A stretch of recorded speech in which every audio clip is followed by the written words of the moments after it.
Hi, welcome to my channel 0 to Genius in Commerce and Accountancy classes Commerce 12th standard பார்த்துட்ருக்கோம். Chapter Recruitment Methods. நம்ம already what is recruitment, யார் job seeker, யார் job provider எல்லாமே last கிளாஸில் பார்த்தோம். இந்த கிளாஸில் வந்து நம்ம என்ன பார்க்க போகிறோன்னா internal source of recruitment, external source of recruitment. இதில் ஒரு கான்செப்ட் தான் நம்ம படிப்போம்.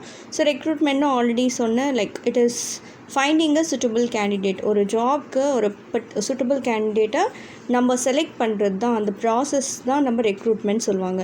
ஸோ இதில் என்னென்னா it is like attracting the people. நான் ஒரு அட்வர்டைஸ்மெண்ட் கொடுத்தாக்கா, ஓகே ஒரு டீச்சருக்கு ஒரு வேகன்சி இருக்கா, ஓகே நான் அப்ளை பண்ணேன். ஒரு மேனேஜருக்கு வேகன்சி இருக்கா, நான் அப்ளை பண்ணுறேன். It's type of attracting a potential people. உங்களுக்கு டேலண்ட் இருந்தால் டெஃபினட்டாக, ஒரு பொட்டென்ஷியாலிட்டி இருந்துச்சுன்னா டெஃபினட்டாக you can able to get the job. So அதுதான் ரெக்ரூட்மெண்ட். அந்த ப்ராசஸ் நடக்கிறது உங்கள் அப்ளிகேஷன்லேருந்து உங்கள் ஜாப்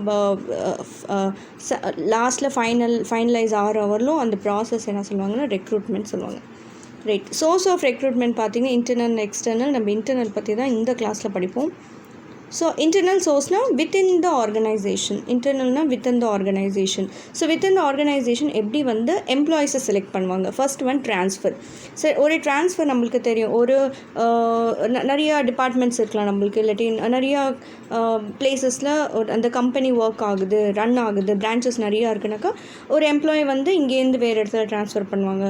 ஸோ லைக் எப்பயுமே ட்ரான்ஸ்ஃபர் இஸ் காமன். ஸோ அந்த ட்ரான்ஸ்ஃபர் இருக்கப்போ என்ன பண்ணுவாங்க, இன்னொன்று ஒரு ரீசன் ட்ரான்ஸ்ஃபர் எதுக்கு பண்ணுவாங்கன்னா, இங்கே நிறைய எம்ப்ளாயீஸ் இருக்காங்க. சப்போஸ் ஃபார் எக்ஸாம்பிள் சென்னையில் வந்து நிறைய எம்ப்ளாயீஸ் இருக்காங்க, எக்ஸஸ் ஸ்டாஃப் இருக்காங்க.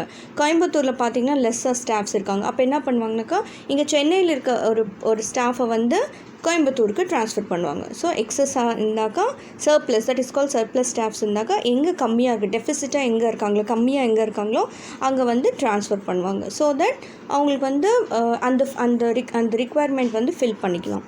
The next one we call upgrading. Upgrading வந்து ஜென்ரலாக எல்லா ஆர்கனைசேஷனில் இருக்கும். லைக் ஒருத்தவங்க ஒன் லெவல் ஆஃப் ஒர்க்கிங் பண்ணிகிட்ருக்காங்க, எம்ப்ளாயி இருந்தாங்க, நெக்ஸ்ட் லெவல் ஆட்டோமேட்டிக்காக அவங்க வந்து அப்கிரேட் ஆவாங்க. It's not promotion, but it is upgrading.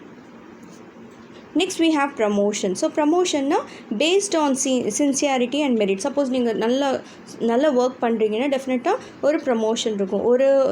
ஒரு டிபார்ட்மெண்ட் லைக் ஒரு டெசிக்னேஷன்லேருந்து இன்னொரு டெசிக்னேஷன் நீங்கள் ஆட்டோமேட்டிக்காக ப்ரமோட் ஆவீங்க. That is called promotion. Right. Next demotion. So promotion இருந்தால் டிமோஷனும் இருக்கும். டிமோஷன்னா அப்படியே ஹையர் பொசிஷன்லேருந்து லோவர் பொசிஷன். பிகாஸ் நீங்கள் வந்து ஒரு பர்ஃபார்மன்ஸ் கொடுத்தாலும் லைக் அவங்கள வந்து வேலை விட்டு எடுக்காமல் அவங்க என்ன பண்ணுவாங்க, டிமோஷன் பண்ணுவாங்க. ஸோ தட் இன்னும் கற்றுக்கணும்னு சொல்லிட்டு டிமோஷன் பண்ணுவாங்க. Next recommendation by existing employees. So நான் எனக்கு வந்து ஒரு கம்பெனியில் ஒர்க் பண்ணிகிட்ருக்கேன். ஸோ ஒரு வேகன்சி இருக்குது. ஸோ நான் என்ன பண்ணுவேன், என்னோடய ஃபேமிலி மெம்பர்ஸ், ரிலேட்டிவ், ஃப்ரெண்ட்ஸ் யாருக்காச்சும் நான் சொல்லுவேன், இது மாதிரி வேகன்சி இருக்குது, வந்து நீங்கள் வந்து அப்ளை பண்ணுங்கள் அப்படின்னு நான் ரெக்கமெண்ட் பண்ணுவேன். So that is called recommendation by existing employees. நான் ரெக்கமெண்ட் பண்ணுவேன். ஆல்ரெடி ஒர்க் பண்ணுறவங்க மற்றவங்களுக்கு ரெக்கமெண்ட் பண்ணுவாங்க.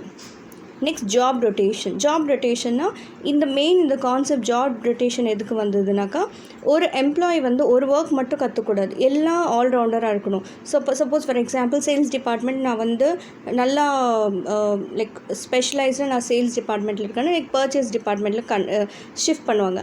அதுக்கப்புறம் next sales department, purchase department, marketing, financial, அது மாதிரி எல்லா செக்டார்ஸில் அவங்க என்ன பண்ணுவாங்கன்னா ஜாப் ரொட்டேட் பண்ணிகிட்டே இருப்பாங்க. மெயின் இம்பேக்ட் எதுக்குனாக்கா, எதுக்கு இந்த ஜாப் ரொட்டேஷன் வைக்கிறாங்கனாக்கா, where employee have to learn everything.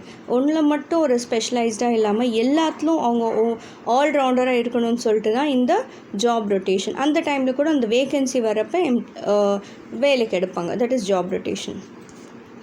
Next ரீடென்ஷன்னா என்னென்னாக்கா, சில ரிட்டையரிங் எம்ப்ளாயீஸ் என்ன பண்ணுவாங்க, அவங்க சூப்பர் ஆனுவேஷன்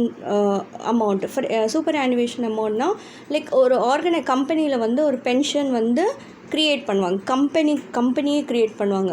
அவங்க என்ன பண்ணுவாங்கனாக்கா, அந்த பர்டிகுலர் டைமில் அந்த ரிட்டையர்மெண்ட் ஆகிறப்ப, வித்ட்ரா ஆகிறப்ப அந்த பென்ஷன் அமௌண்ட் அவங்க எடுத்துக்கலாம். சப்போஸ் அவங்க வந்து இன்னும் ரிட்டையர்மெண்ட் ஆகலை, இல்லாட்டி லைக் இன்னும் அந்த மெச்சூரிட்டி இன்னும் வரல, அந்த சூப்பர் ஆனுவேஷன் அமௌண்ட் எடுக்கிறப்போ இன்னும் வித்ட்ரா பண்ணிக்கலன்னா அவங்க கண்டினியூ பண்ணிக்கலாம். தட் இஸ் கால்ட் ரிட்டென்ஷனாக இருக்கிறது. Next we have retired employees. Retired எம்ப்ளாயீஸ்னால் என்னது, சில டைமில் என்ன பண்ணுவாங்கனாக்கா, the employee have already retired can be filled to fill the vacancy as they have required. Suppose for example ஒரு person retire ஆகுறாங்க, ரிட்டையர் ஆகுனா அந்த வேகன்சி இன்னும் இருக்குன்னா அந்த ரிட்டையரிங் பர்சனே கண்டினியூ பண்ண சொல்லுவாங்க சில டைமில். ஸோ இப்போதைக்கு நாங்கள் எம்ப்ளாயி எடுக்கல, நீங்களே கொஞ்ச நாள் கண்டினியூ பண்ணுங்க அப்படின்னு சொல்லுவாங்க. That is called retired employees. Next டிபெண்டன்ஸ்னால் ஃபார் எக்ஸாம்பிள் ஒர்க் பண்ணிகிட்டே இருக்காங்க, அவங்க அந்த ஆஃபீஸில் ஒருத்தவங்க வந்து இறந்துட்டாங்க, அவங்க என்ன பண்ணுவாங்க, அந்த பிளேஸில் அவங்க பசங்க வந்து கண்டினியூ பண்ண சொல்லுவாங்க. இல்லாட்டி லைக் அந்த பர்சன் த எம்ப்ளாயிக்கு வந்து சப்போஸ் அவங்களுக்கு எதாவது ஆக்சிடென்ட் ஆச்சு, அவங்களால ஒர்க் பண்ண முடியலைன்னா அவங்களோட higher, that is nothing but அவங்களோட பசங்க அவங்கெல்லாம் ஒர்க் பண்ணலாம். That is called dependence. And next one we have is previous applicants.